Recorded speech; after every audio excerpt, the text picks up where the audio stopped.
Di dunia yang udah hancur karena zombie, kini hanya tersisa segelintir manusia doang yang selamat. Markas militer yang dikelilingin pagar besi jadi tempat perlindungan terakhir.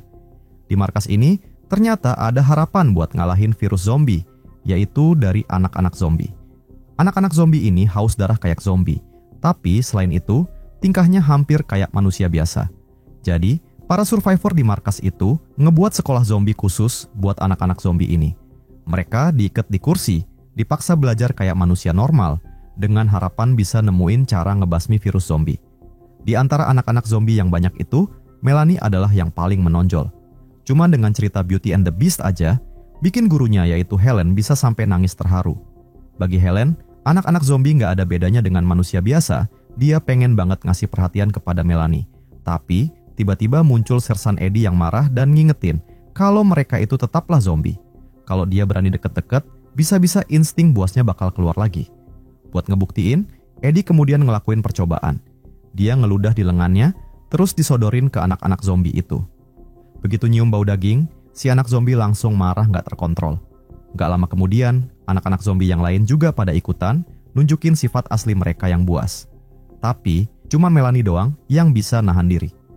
Besok paginya, Eddie gak bawa Melanie ke dalam kelas, dia malah bawa Melanie keluar markas. Dan ini adalah pertama kalinya Melanie nyium udara luar. Tapi ternyata di luar banyak banget zombie. Tentara-tentara pada nembakin mereka, tapi sepertinya markas ini udah gak bakal bertahan lebih lama lagi. Melanie kemudian dibawa ke lab, ternyata dia jadi perhatian Dr. Caroline. Karena sebagai anak zombie bisa dibilang Melanie punya kecerdasan tinggi. Dibandingin sama anak zombie lain, Melanie lebih mirip manusia. Jadinya, Caroline mutusin buat bedah dia, berharap bisa bikin vaksin zombie dari otak dan sumsum tulang belakang Melanie. Melanie kemudian dibius dan ditaruh di meja operasi. Pas mau mulai eksperimen, Helen nyelonong masuk mau nyegah Caroline. Tapi, dia malah kena semprot merica di mukanya, terus langsung dibawa keluar sama para tentara. Eksperimen pun dilanjut, tapi tiba-tiba ada kejadian gak terduga. Alarm tanda bahaya kemudian berbunyi, nandain kalau zombie-zombie udah pada nerobos pertahanan. Caroline cuek aja, dan tetap mau lanjutin operasinya. Asistennya kemudian nutup tirai, nggak sadar kalau para zombie udah deket di belakangnya dan langsung nyerang dia. Caroline ngambil tabung pemadam dan ngehantam kepala si zombie. Abis itu pakai pecahan kaca buat ngelawan zombie yang makin deket. Abis ngebunuh zombinya, Caroline baru sadar kalau asistennya udah mulai berubah jadi zombie. Dia pun langsung lari masuk ke ruangan buat nyelamatin diri. Sementara itu, Melanie masih terikat di meja operasi. Namun karena dia adalah keturunan zombie, jadi si zombie itu pun gak mau nyerang dia. Melanie kemudian ngambil pisau bedah buat motong talinya dan kabur dari lab. Pas nyampe di luar, ternyata seluruh markas udah dikuasain zombie. Tentara yang tersisa cuma bisa ngelawan seadanya. Di tengah kekacauan, Melanie ngeliat Helen lagi ribut sama tentara yang bawa dia tadi. Gak pakai pikir panjang, Melanie langsung lari dan gigit semua tentaranya dengan ganas. Abis itu, dia ambruk. Karena tiap kali dia minum darah, maka dia akan ngantuk. Mungkin karena kekenyangan atau karena itu adalah efek sampingnya. Helen kemudian langsung bawa Melanie, tapi keadaan udah kacau banget dan mereka udah terkepung zombie. Untungnya, muncul kendaraan lapis baja yang nyelamatin mereka. Ternyata di dalamnya udah ada Eddie dan Caroline yang hendak melarikan diri dari markas itu. Beberapa saat kemudian, mereka pun nyampe di hutan. Tapi nahasnya, kendaraannya mogok karena kehabisan bensin, jadi mereka terpaksa lanjut dengan berjalan kaki ke London. Walaupun kotanya penuh zombie, setidaknya di sana mereka bakal lebih gampang nyari makanan. Gak lama kemudian, mereka pun nyampe pinggiran London. Eddie pakai teropong buat ngeliat kota yang udah penuh dengan zombie, tapi mereka pada diem kayak lagi tidur. Asalkan mereka pakai krim penghalang bau tubuh dan berjalan hati-hati, mereka pasti bakal aman-aman aja ngelewatin para zombie yang tertidur itu. Mereka pun mulai berjalan melewati para zombie, tapi tiba-tiba ada sosok zombie emak-emak yang dorong kereta bayi. Caroline jadi penasaran, dia dengan sengaja menghadang roda kereta dan nyoba ngeliat isi kereta bayinya. Dan betapa terkejutnya dia ketika ngeliat isinya adalah bayi yang udah dimakan abis sama tikus. Karena kaget, Caroline gak sengaja ngeluarin suara, yang kemudian bikin satu zombie kebangun. Ngeliat itu, Eddie langsung nembak zombinya, tapi satu persatu zombinya juga pada bangun. Mereka pun buru-buru jalan lebih cepat sambil nembakin zombie-zombie yang mau nyerang mereka. Sampai akhirnya mereka berhasil masuk ke dalam gedung. Biar aman, Helen, Eddie dan Kieran kemudian berpencar menyusuri gedung itu buat nyari kalau masih ada zombie di dalamnya. Sementara itu, Caroline dan Melanie stay di tempat. Melanie yang penasaran dengan asal-usulnya, kemudian nyoba nanya ke Caroline. Dia pun ngejelasin, pas wabah zombie melanda, ada beberapa ibu hamil di rumah sakit yang kena virusnya, dan akhirnya nularin ke bayi mereka yang masih di dalam kandungan. Bayi-bayi itu kemudian makan organ ibunya buat keluar dari dalam perut. Dan uniknya, bayi-bayi itu nggak kayak zombie biasa. Mereka punya kekebalan alami pada virus zombie dan jadi spesies hybrid baru, yaitu setengah manusia dan setengah zombie. Besoknya, pas mau cabut, tapi di luar sekarang terlihat lebih banyak zombie yang muncul, bikin mereka nggak mungkin bisa lewat seperti kemarin. Pas lagi pada bingung, Melanie kemudian nawarin diri buat ngalihin perhatian zombie-zombie itu. Abis ganti baju, Melanie kemudian jalan keluar, dan seperti sebelumnya, para zombie nggak nyerang Melanie sama sekali. Melanie bisa lewat gitu aja di antara gerombolan zombie-zombie. Tiba-tiba, ada kucing lewat di dekat situ, bikin Melanie jadi lapar, sehingga dia pun langsung nangkep si kucing malang dan langsung dimakan. Setelah kenyang, Melanie lanjut masuk ke sebuah rumah kosong, dan di dalamnya ternyata ada seekor anjing. Melanie kemudian bawa anjing itu, dan dia langsung pergi ke tengah-tengah kerumunan zombie. Dan bener aja, para zombie langsung pada kebangun dan ngejar anjing tadi. Beberapa saat kemudian, Melanie balik lagi ke tempat Helen, dan mereka agak kaget ngelihat mulut Melanie yang penuh darah. Melanie pun kemudian cerita tentang kejadian tadi, tapi mereka nggak marah, karena Melanie udah berhasil bikin jalan yang aman buat mereka. Beberapa saat kemudian, pas di tengah perjalanan, mereka ngelihat kejadian aneh. Ada tanaman yang tumbuh pakai mayat zombie buat makanannya, terus ngehasilin banyak buah yang berisi spora virus zombie. Caroline bilang kalau itu adalah tahap selanjutnya dari virus zombie. Kalau buahnya udah matang, spora virusnya bakal bisa nyebar di udara dan infeksi manusia yang menghirupnya. Abis istirahat sebentar, mereka lanjutin perjalanan. Dan gak lama kemudian, mereka nemu lab portable yang fasilitasnya masih oke, lumayan buat tempat ngungsi, tapi ada satu masalah besar. Mereka sekarang udah gak punya makanan sama sekali. Abis istirahat bentar, Kieran kemudian pergi buat nyari makanan. Melanie sepertinya juga lapar, krim penghilang bau mereka juga udah mulai gak mempan, dan dia bisa nyium bau manusia di tubuh mereka. Demi keamanan, Eddie ngebolehin Melanie keluar buat berburu makanan. Di atap rumah, Melanie nangkep burung dan langsung dimakan. Sementara itu, Kieran sampai sekarang masih belum bisa nemuin makanan satu pun, tapi dia nggak sadar kalau ada sosok yang melihat keberadaannya. Melanie kemudian ngikutin bau sampai ke sebuah rumah, dan ternyata di dalamnya ada segerombolan anak zombie kayak dia. Ada zombie kecil yang nyamperin dan ngasih pesan ke pemimpinnya tentang keberadaan Kieran, dan semua anak zombie langsung pada bergegas keluar. Melanie ngerasa ada yang nggak beres, jadi dia buru-buru balik ke lab buat ngasih tahu Eddie. Sementara itu, Kieran nemuin kaleng makanan dan nyoba ngikuti jejak kaleng itu sampai ke sebuah toko. Dia nggak sadar kalau itu adalah jebakan dari para anak-anak zombie. Kieran kemudian masuk ke dalam toko, ninggalin tas dan walkie-talkie-nya di luar, bikin Eddie nggak bisa ngubungin dia. Untungnya, Melanie bisa ngelacak Kieran pakai penciumannya, jadi mereka buru-buru ngikutin Melanie buat nyari Kieran. Sementara itu, Kieran sendiri yang seneng banget karena nemuin banyak makanan, tapi tiba-tiba muncul beberapa anak zombie yang langsung nyerang dia. Dan pas dia udah nggak bisa berbuat apa-apa lagi, akhirnya Kieran pun langsung jadi makanan buat anak-anak zombie itu. Beberapa saat kemudian, pas nyampe di toko, mereka udah telat dan nemuin Kieran udah mati. Melanie ngerasa ada yang nggak beres, dan pas dia keluar, ternyata udah ada banyak banget anak-anak zombie di sekitar situ.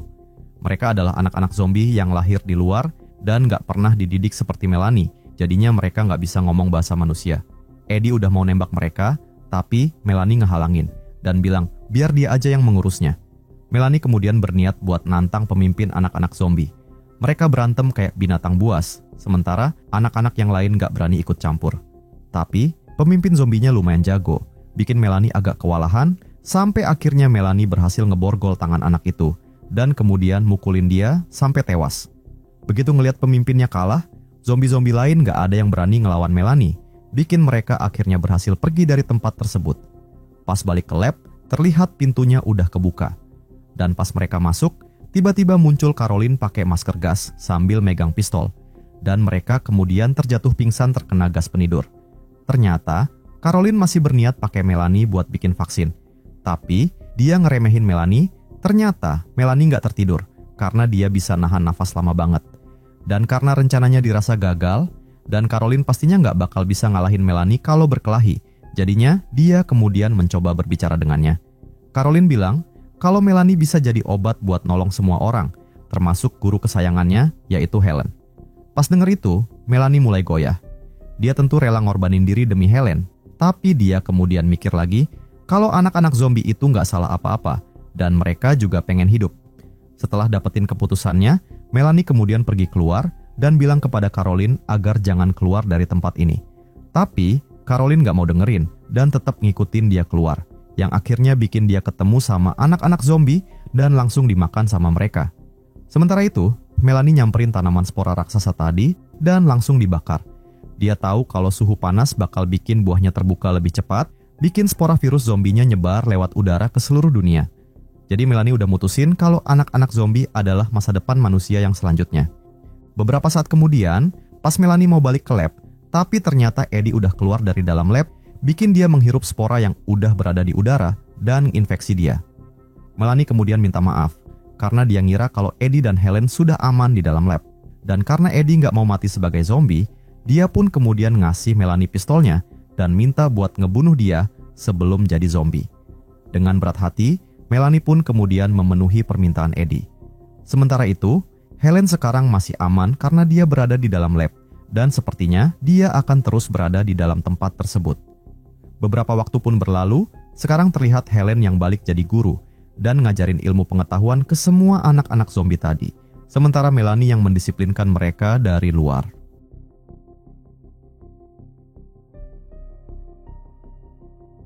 Demi balikan sama mantannya, Michael bela-belain jauh-jauh datang dari Vienna ke Berlin. Pas masuk ke rumahnya sang mantan, tapi ternyata nggak ada orang, cuman ada tukang servis pemanas yang lagi kerja. Michael nyoba nanya-nanya, tapi tukangnya cuek bebek. Pas Michael mau nelpon mantannya, tiba-tiba tukangnya kejang-kejang dan ambruk kesakitan.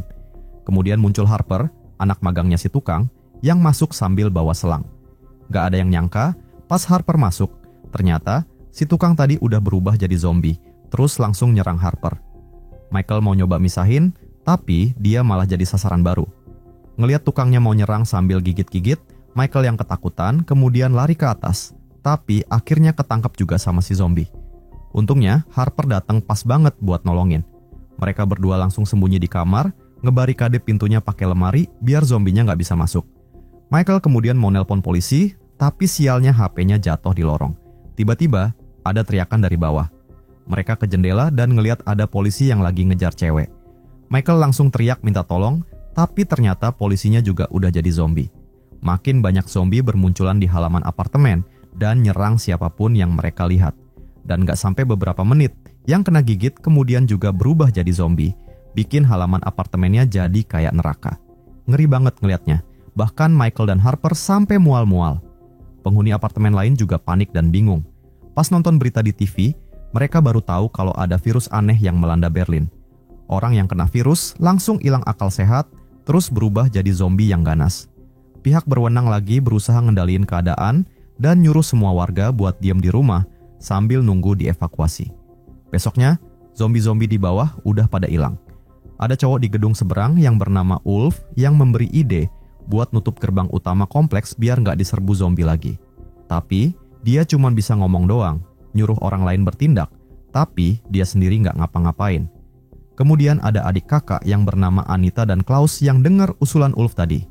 Klaus dengan gagah berani nawarin diri buat ambil resiko. Tapi, begitu dia keluar, tiba-tiba para zombie langsung nyerbu.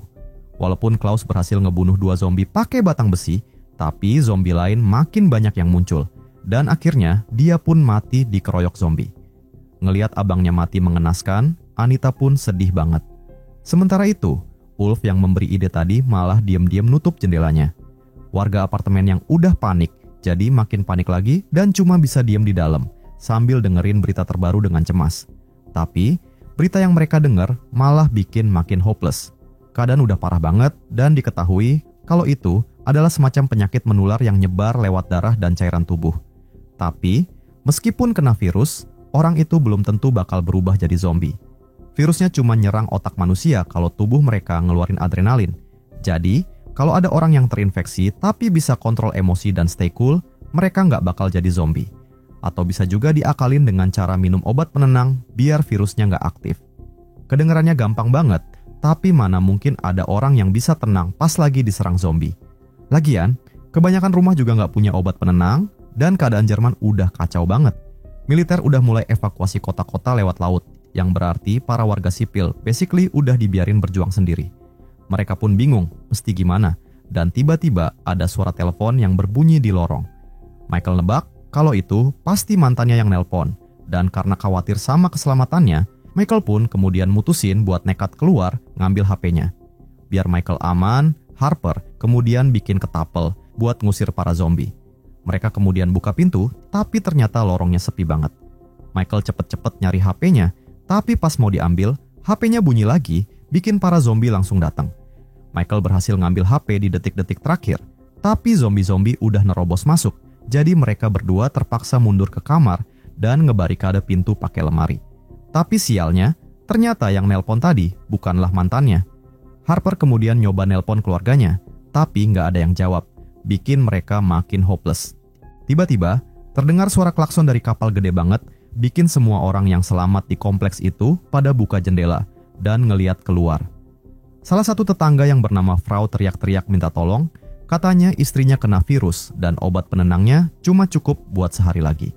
Kebanyakan orang bilang mereka nggak punya, tapi ada yang bilang kalau tetangganya Michael mungkin punya.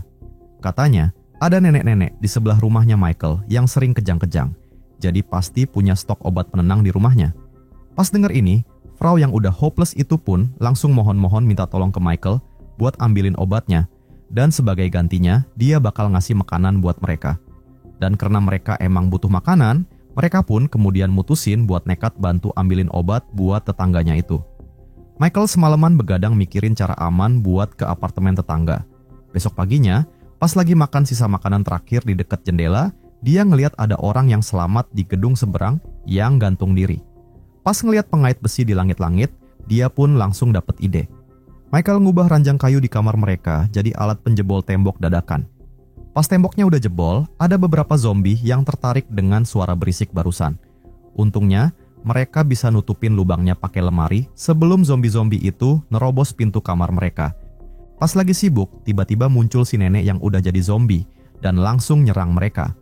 Michael langsung melempar si nenek ke pojokan dan langsung lari masuk ke kamar.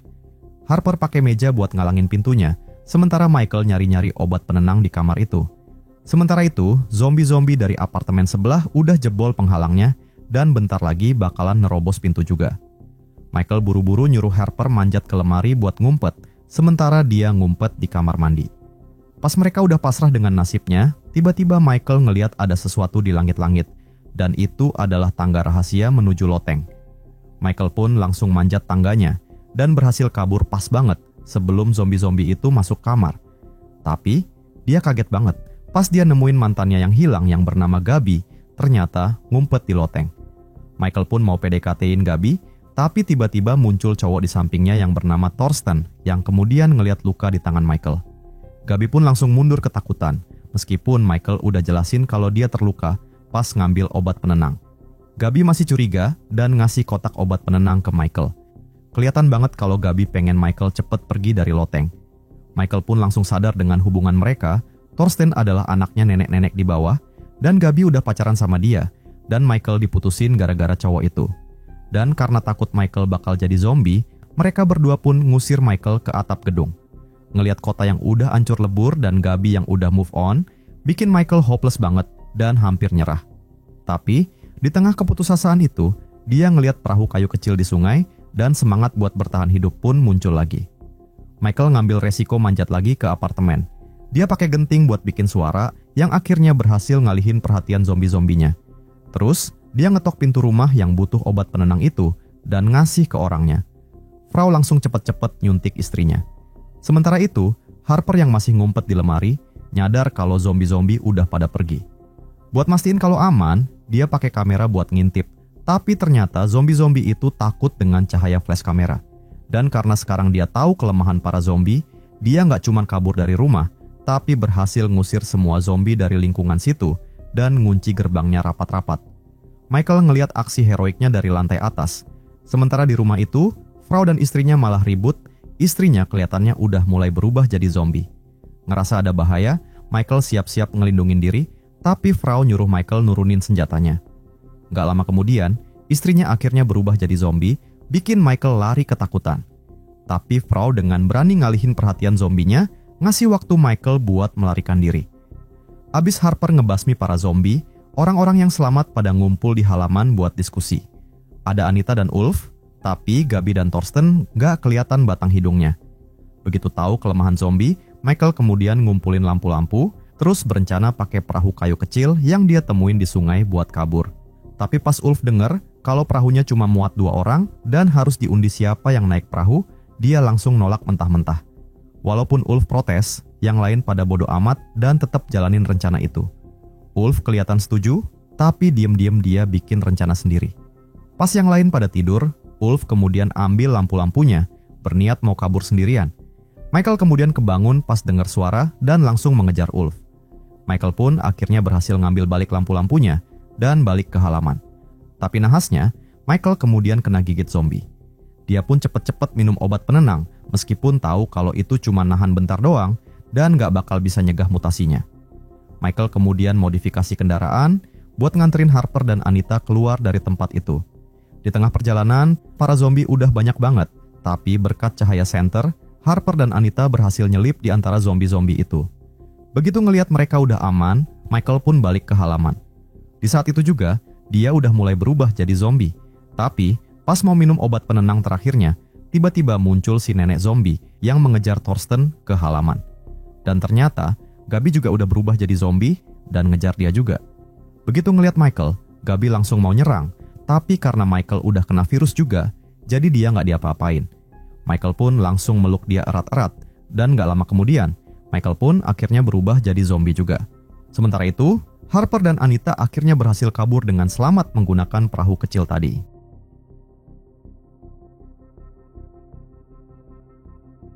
Cerita dimulai dengan seorang cowok yang bernama Senan, di mana ternyata dulunya Senan ini adalah zombie, tapi sekarang udah sembuh. Karena pemerintah udah nemuin vaksinnya. Pas lagi galau mikirin gimana nasibnya kalau dia balik ke masyarakat, tiba-tiba datang temennya, yaitu Connor, yang nyoba nenangin dia. Abis kejadian itu, Senan dikasih wejangan sama sersan kantor. Si sersan mastiin kalau Senan gak bakal bikin ulah, apalagi berbuat onar di luar sana. Senan juga disuruh wajib lapor, terus dikasih kerjaan bantu-bantu jadi petugas kesehatan di tempat dia dulu dirawat. Sersan juga bilang kalau Senan bakal tinggal sama istri kakaknya untuk sekarang. Beberapa saat kemudian, tiba juga jadwal kepulangan kelompok orang yang udah sembuh dari virus zombie, dan biar gampang kita kasih nama kelompok itu dengan nama X-Zombie. Tapi, pas turun dari bus, mereka malah disambut sama orang-orang yang menganggap kalau mereka bukan manusia lagi, dan dikatain sebagai monster. Hal ini semua gara-gara waktu kepulangan fase X-Zombie sebelumnya, di mana para X-Zombie dari gelombang pertama masih memiliki sifat beringas, yang sebenarnya semua itu disebabkan oleh diskriminasi masyarakat yang membeda-bedakan mereka, dan para ex-zombie juga sulit buat nyari kerjaan. Senan dan Connor kemudian pisah jalan. Sebelum cabut, Connor bilang ke Senan agar jangan kasih tahu apa-apa ke kakak iparnya. Setelah nyampe rumah, Senan disambut sama kakak iparnya, yaitu Abby. Sekarang Abby cuma tinggal berdua sama anaknya, yaitu Cillian, karena sampai sekarang, semenjak serangan zombie itu, Abby belum tahu kabar suaminya yang hilang pas wabah terjadi. Sebenarnya, Senan sendiri nggak mau numpang di rumah Abby karena dia takut bakal bikin masalah buat mereka. Pas lagi ngobrol-ngobrol, Abby nanya soal suaminya ke Senan, dan Senan bilang kalau mereka waktu itu terpisah. Ternyata, Senan tadi berbohong, dan dia kemudian keinget kejadian terakhir bareng kakaknya yang bernama Luke. Pas wabah zombie itu terjadi, Senan dan Luke lagi bareng. Terus tiba-tiba Senan diserang sama Connor yang udah jadi zombie. Dan karena infeksinya cepet banget, Senan gak bisa ngontrol diri dan langsung nyerang Luke sampai tewas. Di tempat lain, Connor balik ke rumah, dia mau minta tolong bokapnya buat dapetin kerjaan yang layak. Tapi, bokapnya benci banget ke Connor, karena dialah yang udah bunuh nyokapnya pas waktu jadi zombie. Besoknya, Senan berangkat ke pusat kesehatan buat kerja. Ternyata, kerjaannya jadi asisten pribadi Dr. Lyons, yang sekarang nyoba ngobatin pasien yang gak mempan sama vaksinnya. Pas lagi nahan tangan zombinya, ternyata si zombie gak nyerang Senan. Senan bingung liatnya, tapi Dr. Lyons ngejelasin kalau sel-sel di tubuh ex-zombie masih ada jejak virusnya, Jadi para zombie masih nganggap kalau ex-zombie sama dengan mereka. Pas Dr. Lyons pergi, dia kelihatan sedih banget pas lihat CCTV. Soalnya dia dengar berita kalau pemerintah mau ngebunuh para zombie yang nggak bisa disembuhin. Sementara itu, di tempat penampungan orang yang sembuh dari virus zombie, Senan kemudian ketemu dengan Connor. Connor bilang kalau keputusan Senan buat gak ngasih tahu Abby soal dia yang udah bunuh suaminya itu adalah benar. Soalnya, kalau Abby sampai tahu yang sebenarnya, pasti dia bakal benci ke Senan kayak orang-orang lain. Gak lama kemudian, muncul sersan kantor bareng beberapa anak buahnya buat nanyain Connor yang gak masuk kerja. Ternyata, Connor nolak kerjaannya jadi tukang bersih-bersih karena dulunya dia adalah seorang pengacara. Dengar jawaban Connor, sersan langsung naik pitam. Harusnya Connor nurut sama aturan, biar bisa diterima lagi sama masyarakat. Dan gara-gara kelakuannya itu, sersan kantor langsung nonjok Connor. Beberapa saat kemudian, pas Senan mau keluar, dia malah bengong liatin pintu rumahnya yang udah dicoret-coret sama warga sekitar. Tanda kalau mereka nggak seneng dengan keberadaan Senan. Abby yang udah bete sama kelakuan tetangga, kemudian keluar nyari angin. Tapi, tiba-tiba, dia didatengin Connor yang dari tadi ngeliatin dia. Connor kemudian basa-basi kayak orang normal dan memperkenalkan diri sebagai temannya Senan. Abby kemudian nanya-nanya gimana rasanya pas masih jadi zombie. Terus Connor bilang kalau rasanya kayak kejebak di badan yang gak bisa dia kontrol. Sementara itu, sambil ngeliatin CCTV yang nunjukin zombie-zombie yang belum bisa disembuhin, Dr. Lyons dengerin berita soal pemusnahan zombie yang lagi berlangsung dan bakal kelar seminggu lagi. Padahal, dia udah dibantuin Senan buat ngobatin zombie yang dia tangani biar cepet sembuh. Tapi sialnya, sampai sekarang vaksin yang dikasih nggak mempan-mempan, bikin Dr. Lyons frustasi berat. Beberapa saat kemudian, Connor ngomong ke Senan kalau pemerintah sekarang mungkin ngehabisi zombie yang nggak bisa sembuh, tapi cepet atau lambat perhatian mereka juga bakal tertuju kepada para ex-zombie. Karena itu mereka kudu cepet-cepet bertindak. Connor ngajak Senan buat ikutan ngerencanain perlawanan dengan cara ngebakar rumah warga, tapi kayaknya Senan berat hati buat ikutan. Tapi, Connor ngeyakinin kalau rumah-rumah yang bakal mereka bakar itu kosong, dan cuman buat nakut-nakutin warga doang. Dengar itu, akhirnya Senan setuju sama rencananya, terus mereka langsung bakar beberapa rumah kosong.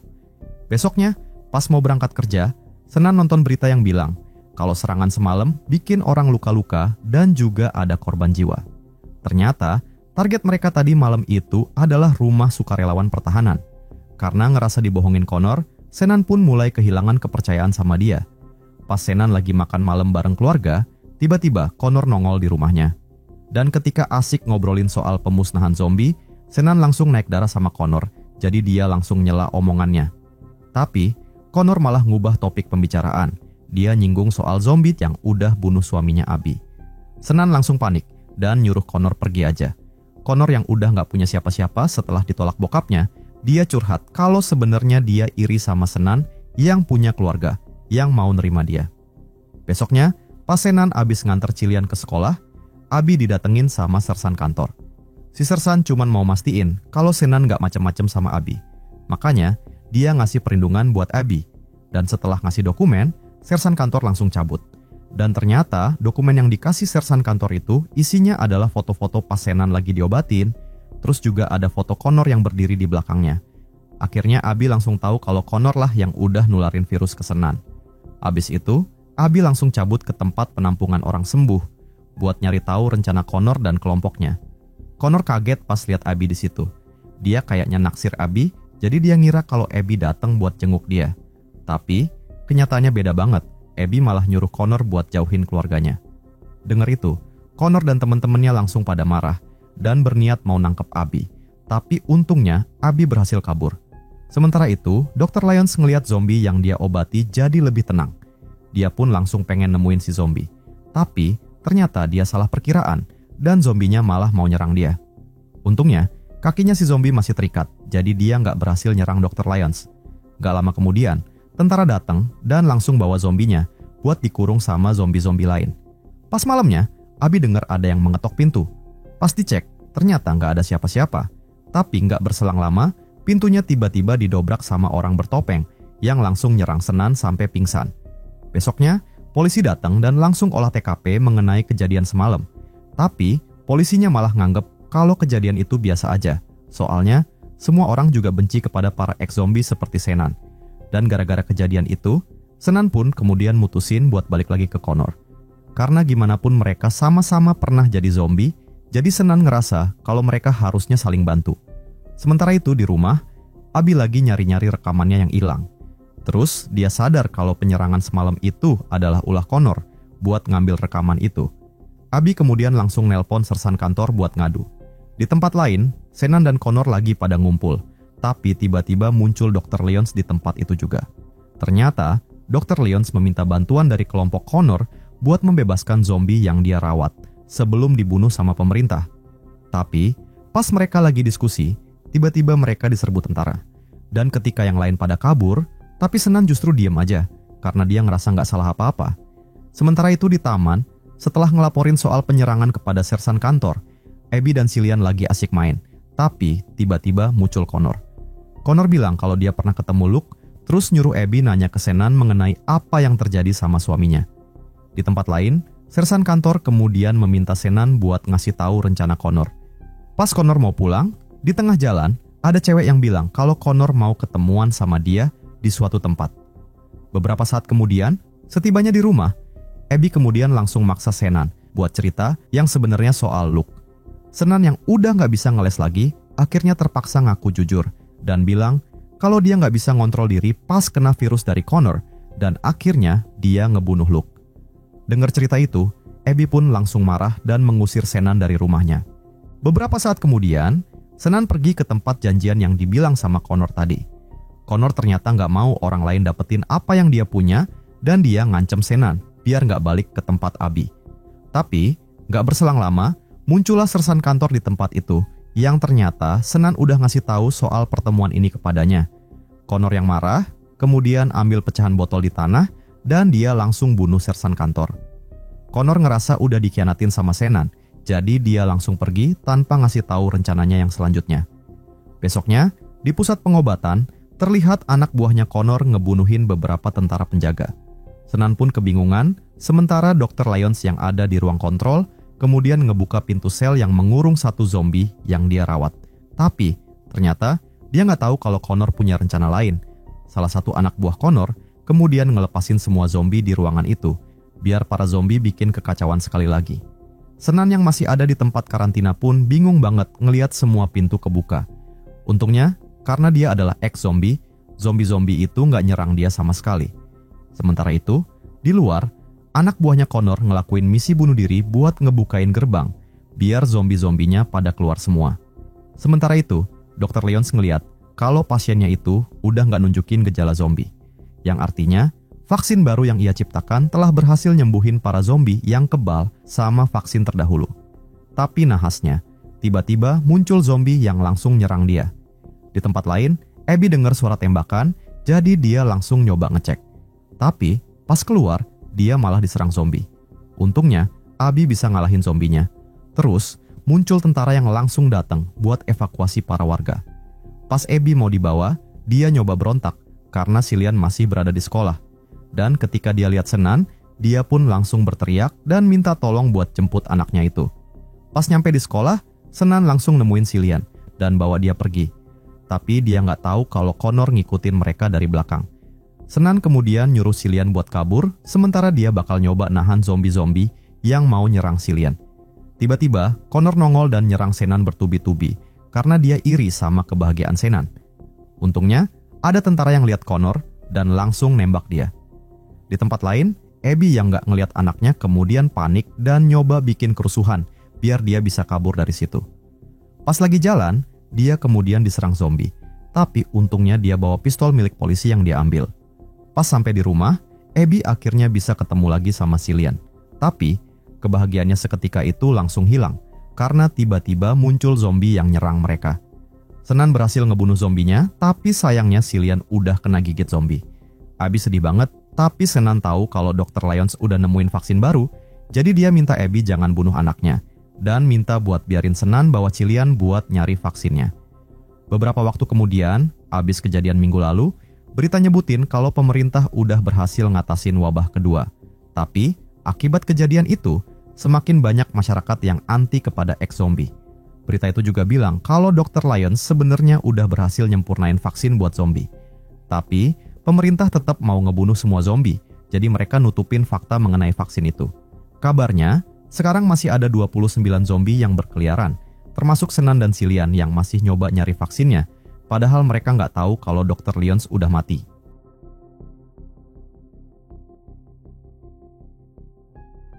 Ada sekelompok mahasiswa yang lagi asik camping, nikmatin makanan, minuman, dan keseruan liburan. Ada salah satu mahasiswa yang bernama Wari. Dia jalan sendirian ke hutan buat foto-foto. Tiba-tiba, dia nemu botol bekas, gambarnya serem banget, dan ada simbol aneh. Penasaran, Wari kemudian buka tutup botolnya, tahu-tahu keluar asap hijau yang masuk ke hidungnya. Dia pun kemudian langsung buang botol itu. Di dalam botolnya yang pecah, ada cairan kental hitam kayak tar, dan ada makhluk aneh juga, kukunya tajam-tajam. Ngelihat itu, Wari langsung foto close up pakai kameranya. Pas lagi asik, dia dengar ada yang manggil namanya dari semak-semak. Wari noleh, tapi nggak ada apa-apa. Dikira cuma perasaan aja, dia pun santai ninggalin tempat itu. Dan terlihat, kalau di bawah pohon dekat situ, ternyata banyak botol sejenis yang numpuk di sana. Wari nggak sadar kalau dia udah kena sesuatu yang sangat berbahaya.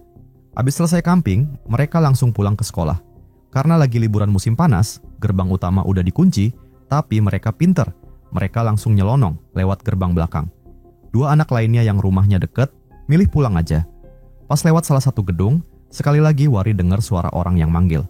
Dia ngerasa merinding, tapi dia tetap nyoba ngintip ke dalam, dan ternyata nggak ada apa-apa, sama kayak yang sebelumnya.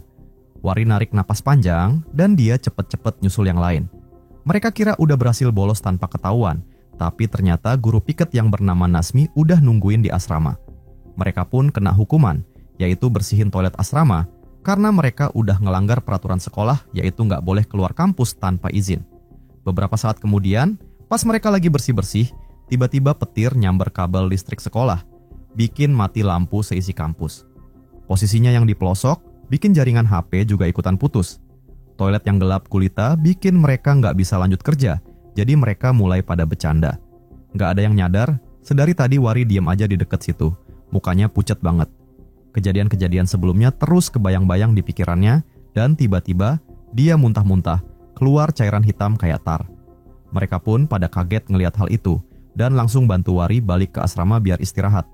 Adli ngelihat Wari demam tinggi, jadi dia mutusin ke UKS buat ambil obat penurun panas. Tapi, baru aja Adli pergi, Wari langsung kejang-kejang parah. Dia mulai muntahin banyak banget cairan tar dari mulutnya, dan terus pingsan. Anak-anak yang lain pada merinding liatnya.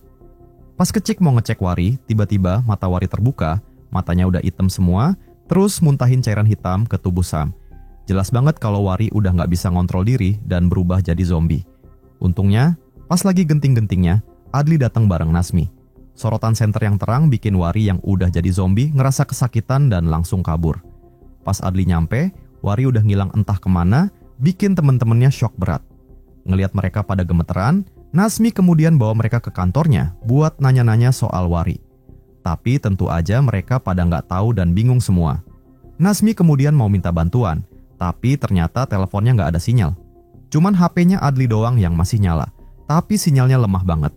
Mereka harus ke lantai paling atas gedung sekolah buat dapetin sinyal.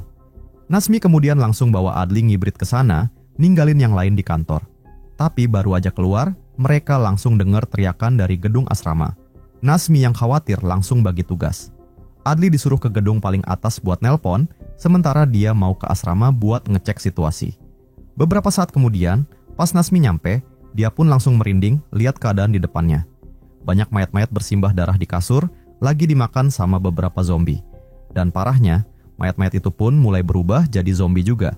Nasmi pun langsung lari keluar kamar dikejar zombie. Untungnya, dia bisa ngumpet dan lolos dari kejaran. Tapi pas mau pergi, tiba-tiba ada zombie lain yang nyerang.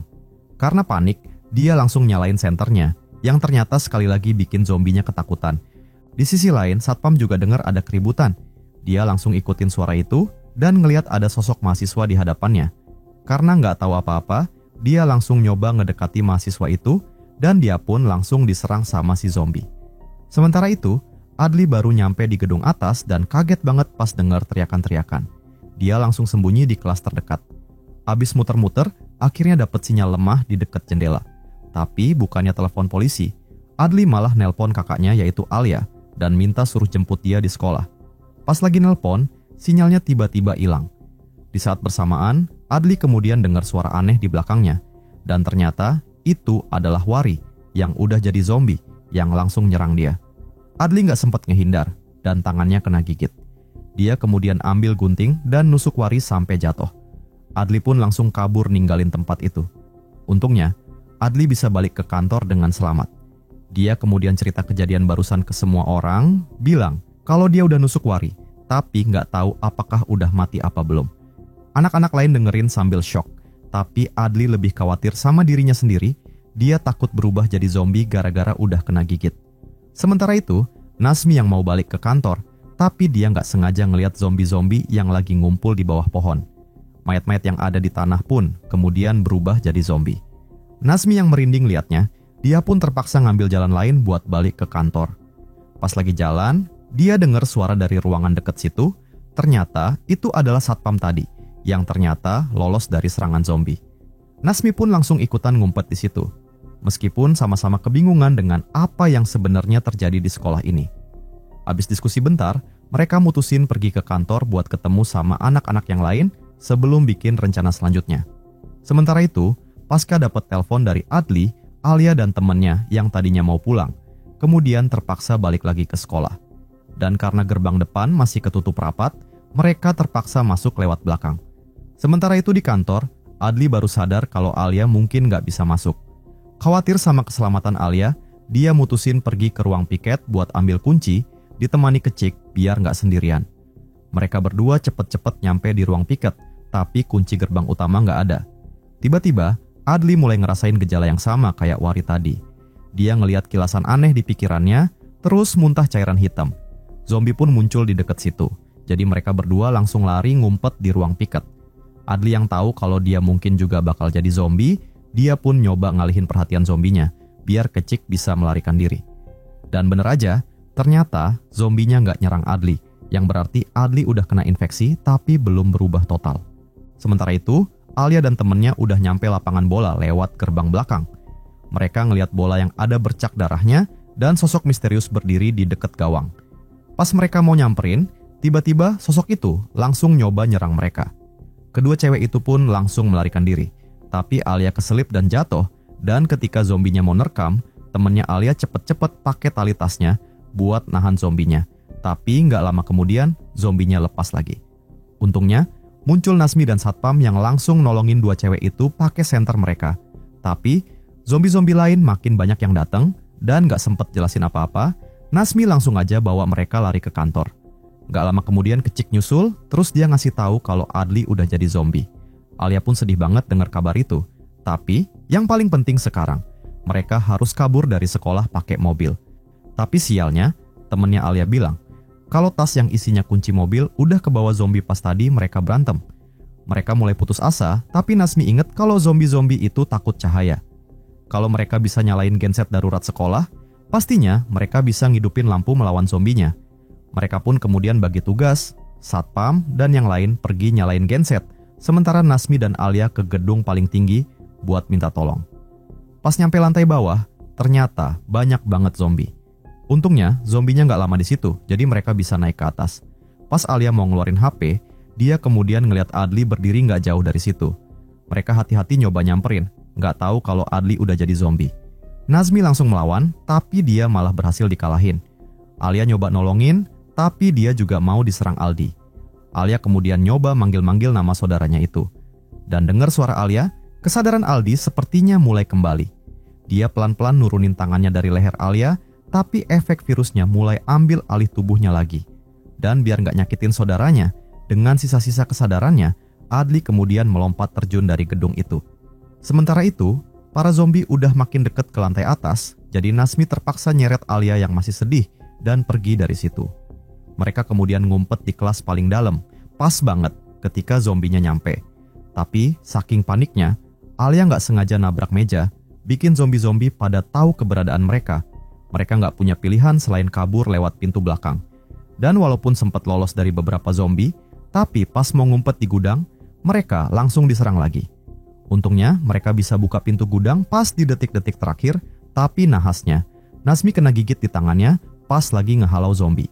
Alia kemudian pakai senter buat ngusir mereka, tapi justru makin banyak zombie yang datang karena dengar suara ribut, sehingga mereka pun kejebak di dalam gudang. Di sisi lain, Satpam udah bawa beberapa orang ke ruang genset. Tapi ternyata, genset itu udah lama nggak dipakai, tangki bahan bakarnya kosong, dan beberapa komponennya juga rusak parah. Demi benerin genset itu, Kecik nyoba pergi sendirian ke ruang peralatan buat ngambil alat dan bensin yang dibutuhin. Tapi pas dia balik, dia pun akhirnya ketahuan sama para zombie.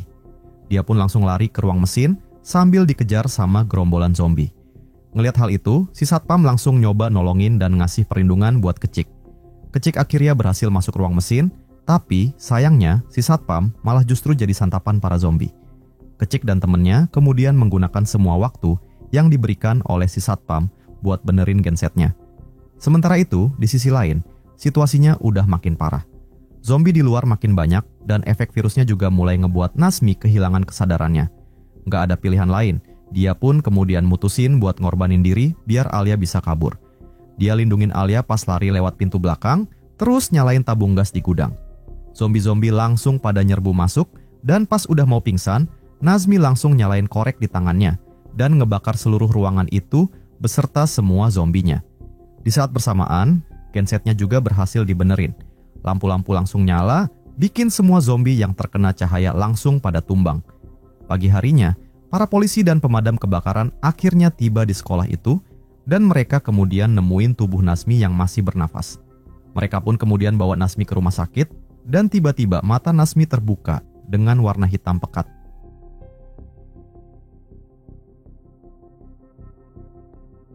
Di suatu tempat, ada tahanan yang bernama Ben yang matanya ketutup, kebangun di ranjang ambulans. Dia nyoba manggil-manggil berkali-kali, tapi nggak ada yang nyaut. Dia bingung kenapa ambulansnya tiba-tiba berhenti. Dia pun buka perban dan jarum infus di tangannya, terus pelan-pelan bangun dari ranjang. Pas buka pintu, keadaan di luar sepi banget, kayak nggak ada kehidupan. Ben nanya dalam hati, kemana perginya polisi dan petugas medis yang mengawal dia, sambil pelan-pelan jalan ke kursi supir. Begitu masuk mobil, dia langsung pencet klaksonnya, berharap ada yang datang. Tapi, dia sekarang berada di area hutan yang sepi, jadi tentu aja nggak ada orang. Kesel banget usahanya nggak ada hasil, Ben coba nyalain mesin ambulans pakai kunci, dan dia akhirnya nemuin radio dan langsung manggil-manggil minta tolong. Tapi hasilnya sama, tetap nggak ada jawaban apapun. Udah putus asa, dia kemudian nemuin obat tetes mata di kantongnya. Bertekad buat bisa ngeliat lagi dan cepet-cepet cabut dari tempat itu, dia langsung tetesin obat mata ke matanya. Cahaya yang kuat bikin mata Ben sakit banget, tapi lama-lama mulai bisa ngeliat cahaya samar-samar. Tapi dengan keadaan kayak gitu, kalau mau kabur juga susah. Jadi karena nggak ada pilihan lain, dia pun diam aja di dalam ambulans, berharap matanya cepet pulih. Namun, tanpa dia sadari, suara klakson tadi ternyata udah manggil sesuatu yang berbahaya. Tiba-tiba, ada tangan berdarah ngetok-ngetok jendela dari luar, dan ternyata itu adalah polisi yang udah jadi zombie.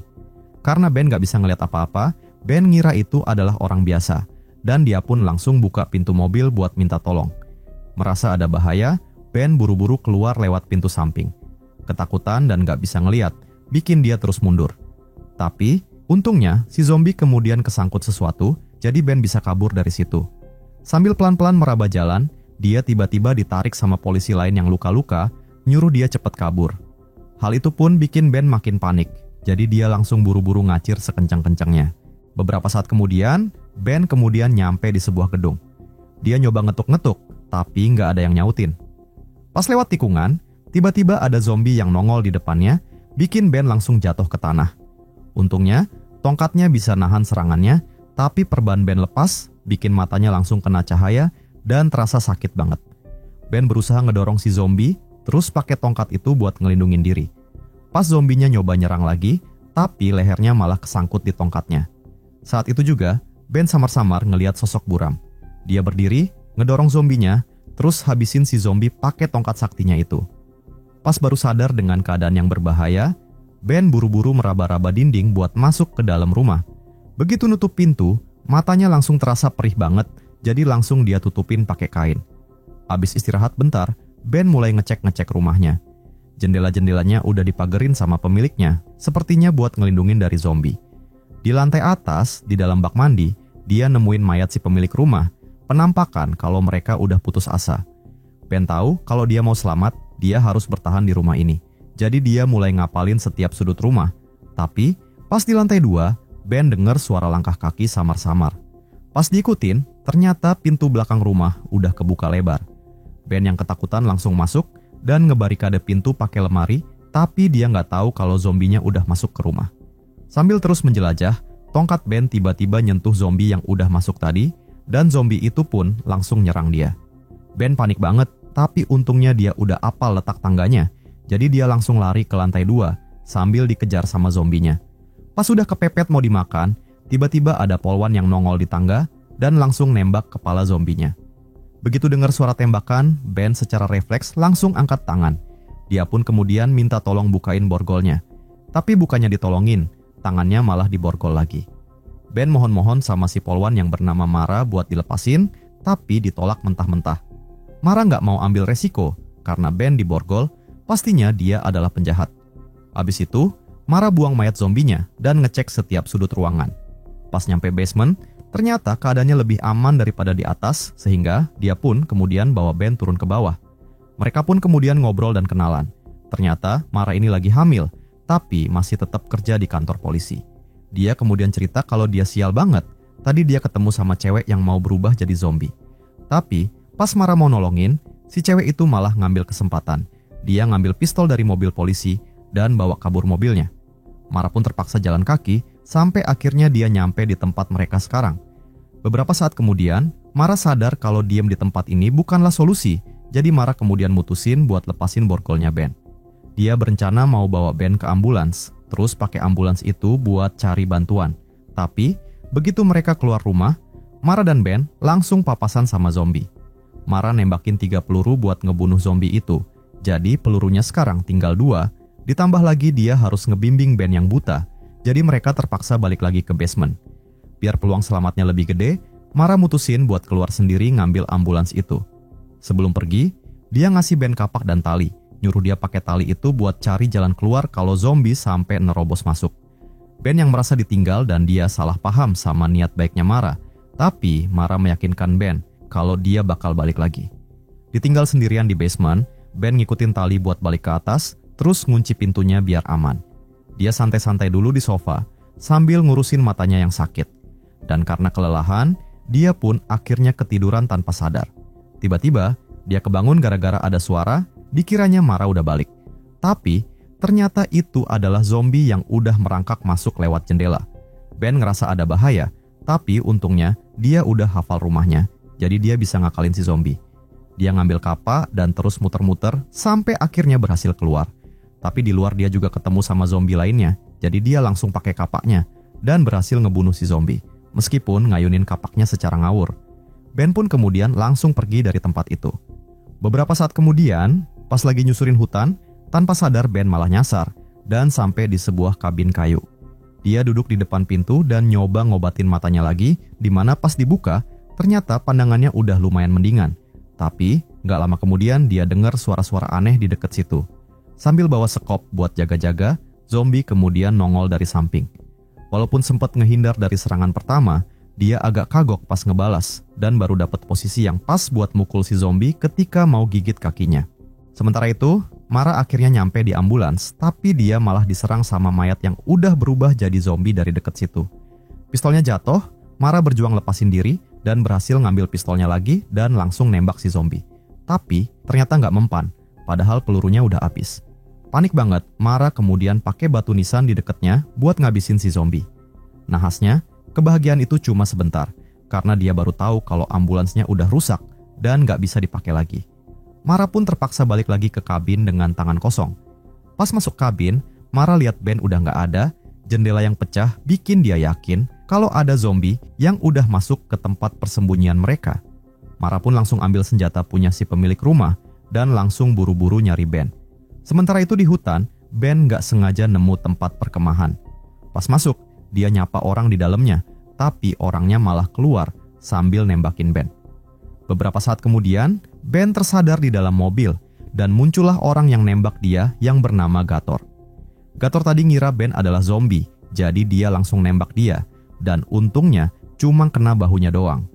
Gator kemudian ngasih Ben senjatanya dan bilang kalau dia udah kena infeksi virusnya. Jadi Gator minta Ben buat nembak dirinya kalau udah berubah.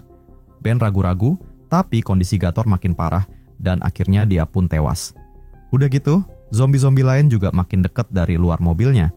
Ben kemudian pecahin jendela mobil dan terus nembak.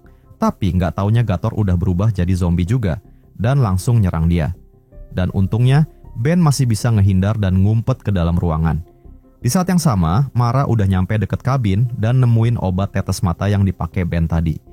Mara kemudian ngikutin suara tembakan sampai akhirnya dia nyampe ke tempat perkemahan dan langsung bantai 2 zombie yang ada di luar. Tiba-tiba muncul zombie Gator, sementara peluru Mara udah habis. Dan ketika Mara udah nggak bisa berbuat apa-apa lagi, Ben langsung keluar dan nyoba nembakin senjatanya. Dan hebatnya tembakannya langsung kena kepala zombie Gator. Mereka berdua kemudian saling bantu buat kabur dari tempat perkemahan itu. Sebelum subuh, mereka berdua nyampe di pabrik yang udah ditinggalin. Pas masuk, Mara lihat kalau listriknya masih nyala dan mereka nemu ruangan buat ngumpet bentar. Tiba-tiba, Mara ngerasain sakit perut parah, tandanya bayinya udah mau lahir. Ben yang nggak tahu harus ngapain, dia cuma bisa nungguin di sampingnya.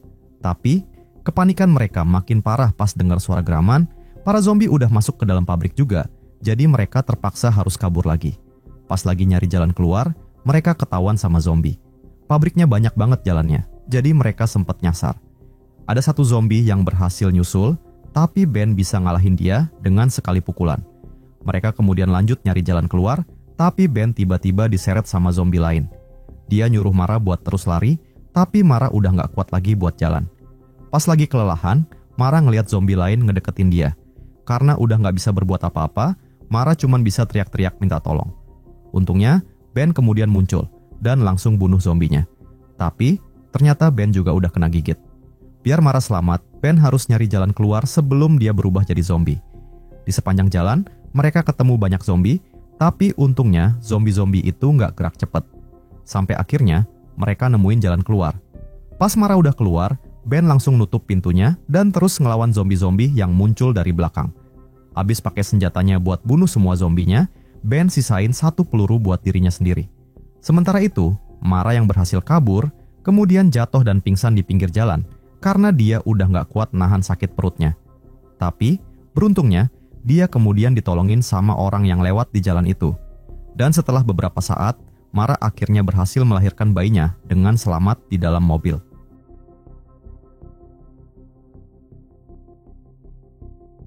Beberapa saat lalu, ada polisi yang tewas dibunuh geng berandalan secara brutal dan tubuhnya ditinggal gitu aja di hutan. Sahabatnya yang bernama Jim yang juga seorang polisi tentu nggak terima dengan hal itu. Dia mau balas dendam sama pelakunya, dia ngumpulin beberapa rekan polisinya, terus Jim nemuin salah satu anggota geng itu, dan setelah diinterogasi, akhirnya dia dapat info soal markas mereka. Pas malam harinya, mereka bersiap-siap buat penyergapan. Mereka ngabisin penjaga di luar markas dengan mudah, terus masuk diam-diam ke markas geng itu, sebuah gedung tua yang udah gak keurus. Mereka udah siap tempur dan bersiap ngincar ruangan geng itu. Pas mereka mau mulai nyerang, tiba-tiba muncul satpam gedung itu yang bawa shotgun dan berniat mau bantu mereka. Tapi sayangnya, karena dia ribut banget, hal itu justru bikin para berendalan di dalam sadar akan keberadaan mereka. Sehingga geng itu pun langsung nyerang balik. Jim kena tembak parah dan nyawanya udah di ujung tanduk. Bom yang dipasang di pintu kemudian meledak, bikin satu polisi luka-luka. Terus, salah satu berendalan keluar dan langsung nembak mati satpamnya. Gara-gara dia, sebelum Jim bisa balas dendam, mereka semua justru malah ketangkep. Adewale langsung nanya tujuan mereka, tapi mereka tetap bungkam, nggak ngaku apa-apa. Ngira kalau mereka datang ke sini adalah buat nyelamatin Sandra, Bola langsung nembakin semua pelurunya dan ngebunuh si Sandra. Berhadapan sama pembunuh kejam ini, Osim terpaksa ngaku semuanya. Begitu tahu kalau kedatangan mereka ternyata buat balas dendam buat temennya, Adewale mutusin buat ngehabisi mereka biar nggak ada ancaman lagi, dimulai dengan ngebunuh Jim. Tapi di saat bersamaan, mereka semua nggak sadar kalau sekarang di kota udah diserang virus misterius dan gerombolan zombie diam-diam udah deketin gedung itu. Habis ngebunuh Jim, tiba-tiba ada suara aneh dari ruangan tempat Sandra, seperti ada suara geraman. Mereka semua kaget dan Adewale nyuruh salah satu anak buahnya buat ngecek. Begitu pintu dibuka, tiba-tiba ada tangan yang nyamber nyekik lehernya, dan terus gigit dia. Ternyata, si Sandra yang mati tadi udah berubah jadi zombie. Anak buahnya langsung nembakin semua senjata mereka, tapi pelurunya nggak mempan sama sekali. Ngeliat salah satu anak buahnya dijatuhin ke lantai, 2 orang lainnya langsung nonjok dan nendang, tapi tetap nggak mempan. Sampai akhirnya Adewale ngambil shotgun dan nembak kepalanya, barulah si zombie itu akhirnya tewas. Mereka semua bingung, karena si Sandra tadi seharusnya udah mati dibunuh sama bola. Tapi belum sempat mikir, tiba-tiba ada suara geraman lagi dari lorong. Begitu salah satu anak buahnya keluar, dia pun langsung diseret sama zombie. Parahnya, kedua anak buah yang digigit tadi akhirnya juga berubah jadi zombie. Mereka pun tambah panik, semuanya pada kabur nyelamatin diri, nggak peduliin temannya sendiri. Adewale nyoba nembak, tapi tetap nggak ngefek. Mereka pun pada kabur ke atap gedung dan ngebarikade diri di dalam. Bola, yang tadinya terlihat sangar, sekarang malah gemeteran ketakutan. Tapi pas mereka sadar dan ngelihat ke arah kota, mereka pun pada kaget banget. Ternyata seluruh kota udah kebakar. Asap tebal ngebul ke langit, pemandangannya udah kayak kiamat. Gerombolan zombie banyak banget ngumpul di bawah, sehingga mereka pun kejebak di gedung itu. Mau nggak mau, buat bisa selamat dan kabur dari tempat ini, para polisi akhirnya bernegosiasi dan mutusin buat kerjasama dengan para berenalan itu buat ngelawan zombie. Udah jelas banget, cuman ini satu-satunya cara agar mereka punya kesempatan bertahan hidup lebih gede. Setelah diskusi, Osim dan Adewale mutusin buat ambil senjata dari ruangan sebelumnya, terus cari cara buat nerobos kepungan zombie. Untungnya, keadaan lorong sekarang udah sepi, bahkan Jim yang tadi ditembak mati juga udah nggak ada. Pas udah dapat senjata, mereka pun mulai turun tangga. Suasana koridor yang gelap bikin bulu kudu mereka merinding. Pas lewat satu ruangan, kayaknya ada zombie yang sembunyi di dalam. Sementara itu, Aurora dan Tony jalan pelan dan hati-hati banget karena keadaan yang berbahaya. Tapi tiba-tiba, ada zombie yang nyerang Tony dan terus ngilang gitu aja, dan Aurora pun langsung nyoba ngejar zombie itu. Sementara 2 zombie nyerang kelompok sisanya. Jose, salah satu penjahat, nyoba ngelawan zombinya, dia hajar kedua zombie itu ampe habis tenaganya. Tapi, meskipun Jose berhasil ngejatuhin zombinya pakai pukulannya yang kuat, zombie lain udah makin deket. Dia langsung nyoba sembunyi di balik pintu, tapi pas dia masuk, si zombie yang jatuh tadi ngegigit pahanya. Gigitan zombinya kuat banget dan gak mau lepas, Adewale langsung pecahin kaca pintunya, nembak si zombie, terus ngunci pintunya kuat-kuat. Sementara itu, Aurora nemuin zombie yang nyeret Tony tadi, terus duel sengit di dapur. Pukulan Aurora ternyata lebih kuat, cepet banget ngalahin zombinya. Ngelihat kesempatan, Aurora ngambil alat di dekat situ dan ngehajar zombinya abis-abisan, terus ngejepit zombinya pakai kulkas. Namun sayangnya, Tony udah keburu kena gigit. Karena tahu apa akibatnya kalau digigit zombie, Aurora kemudian ngasih borgol ke dia, tapi Tony yang ketakutan nolak nerima nasibnya dan malah mukul Aurora sampai pingsan. Sementara itu, kelompok yang lain siap-siap mau turun ke bawah, tapi mereka tiba-tiba ngelihat sosok di lorong yang lagi bantai zombie. Pas dilihat lebih dekat, ternyata itu adalah orang tua yang bernama Rene. Dia kelihatan tenang banget karena dulu dia adalah mantan tentara. Ngelihat kaki Jose yang digigit, Rene bawa mereka ke kamarnya buat ngobatin luka Jose. Tapi, infeksinya udah nyebar ke paha, jadi harus diamputasi biar Jose selamat. Tapi Jose nggak mau, ngotot nggak mau kehilangan kakinya, jadi mereka pun pada ribut sendiri. Beberapa saat kemudian, mereka ngelihat berita di TV kalau kota udah kacau balau, militer pada mundur ke markas di luar kota yang dijadiin zona aman, dan mereka nerima semua orang yang selamat. Begitu dengar berita ini, Osim berniat buat nerobos zombie dan pergi ke zona aman itu. Tapi, Bola tetap mau bertahan di gedung tua itu dan gak mau pergi. Bahkan dia ngancem bakal ngebunuh siapa aja yang berani pergi. Adewale langsung dorong Bola sampai jatuh. Jadi jelas kalau Adewale setuju dengan rencana Osim. Pas mereka udah siap, mereka mulai pergi sesuai rencana. Tapi pas baru keluar dari ruangan, tiba-tiba ada zombie nyerang dari ujung koridor. Bola langsung nembak dan bikin kakinya pincang. Ngeliat zombinya jatuh, bukannya dihabisin, mereka malah pada main-main sama zombinya. Ngeliat kelakuan mereka, Adewale yang kesel kemudian langsung maju, habisin zombinya sekali tembak, terus ngomelin Bola. Tiba-tiba, pintu di samping mereka kebuka sendiri, dan nongol Tony dari baliknya. Osim kemudian ngecek keadaannya, tapi tidak berselang lama muncul Aurora yang langsung nembak dia. Bingung banget, Osim langsung nanya kenapa Aurora ngelakuin hal itu. Dan begitu tahu faktanya, Osim akhirnya terpaksa ngelepasin Aurora. Mereka kemudian congkel pintu lift dan terus masuk. Tapi pas Osim mau masuk, bola kemudian nodongin pistol ke kepalanya. Sepertinya dia udah merasa nggak sejalan dengan Adewale, jadi bola mutusin buat pisah sama Adewale dan ngambil semua senjata mereka. Adewale udah mohon-mohon, tapi bola tetap keras kepala dan tega ngusir mereka dari lift. Suara zombie makin deket, rombongan yang nggak bersenjata ini terpaksa lari ke bawah. Pas nyampe lantai dasar, mereka kaget banget lihat pemandangan di depan. Pintu masuknya udah dikerubungin zombie banyak banget, bikin mereka ngerasa merinding. Untungnya, ada ruang jaga deket situ yang isinya macem-macem senjata. Mereka masing-masing milih senjata, tapi Aurora malah nodongin pistolnya ke Adewale, nunjukin dia nggak lupa tujuan awalnya ke sini, yaitu buat balas dendam. Untungnya Osim cepet bertindak. Dia bilang, kalau sekarang ini, setiap orang adalah tambahan kekuatan buat bertahan hidup. Pas mereka keluar bawa senjata, zombie-zombie itu langsung jebol pintu kacanya. Mereka ngibrit ke ruang bawah tanah. Aurora nyoba nahan zombie dari belakang, tapi zombinya banyak banget. Pas sampai di basement, mereka berusaha nutup pintunya, tapi ternyata pintunya kehalang sama zombie. Mereka bertiga berjuang mati-matian ngelawan zombie-zombie yang terus nyerang. Tapi, tiba-tiba Adewale lihat tas punggungnya bola. Dia kemudian ngikutin jejak tas itu sampai di dekat mobil, terus ngeliat Jose yang udah berubah jadi zombie, lagi makan bola. Kalau bukan karena Jose yang terus ngomporin, bola nggak bakal ninggalin mereka. Marah banget, Adewale ngarahin tembakan ke bagian tubuh yang nggak mematikan dan ngehajar Jose abis-abisan, mukulin dia ke tembok terus-terusan. Meskipun Adewale penjahat kejam, tapi dia sayang banget sama saudaranya. Sementara itu, kelompok mereka akhirnya bisa nutup pintunya, tapi tangan Osim udah kena gigit zombie. Pas mau lanjut kabur, mereka dengar suara langkah kaki zombie-zombie yang udah mendekat. Tanpa pikir panjang, Osim yang udah pasrah sama nasibnya, kemudian maju buat lindungin yang lain. Pas 3 orang itu berhasil kabur, gerombolan zombie langsung nyerang. Osim dengan tatapan mata penuh tekad, ngelawan zombie-zombie itu sendirian. Dia nerjang ke tengah-tengah gerombolan, berjuang mati-matian sampai naik ke atas mobil, dikelilingin sama banyak banget zombie. Osim teriak kencang, terus nembakin zombie-zombie itu pakai pistolnya sampai pelurunya habis. Pas pelurunya habis, dia ngeluarin golok dari pinggangnya dan terus ngelawan sampai nggak punya tenaga lagi. Akhirnya, Osim pun kewalahan dan jadi santapan zombie-zombie itu. Sementara itu, 3 orang lainnya juga diserang pas lagi kabur.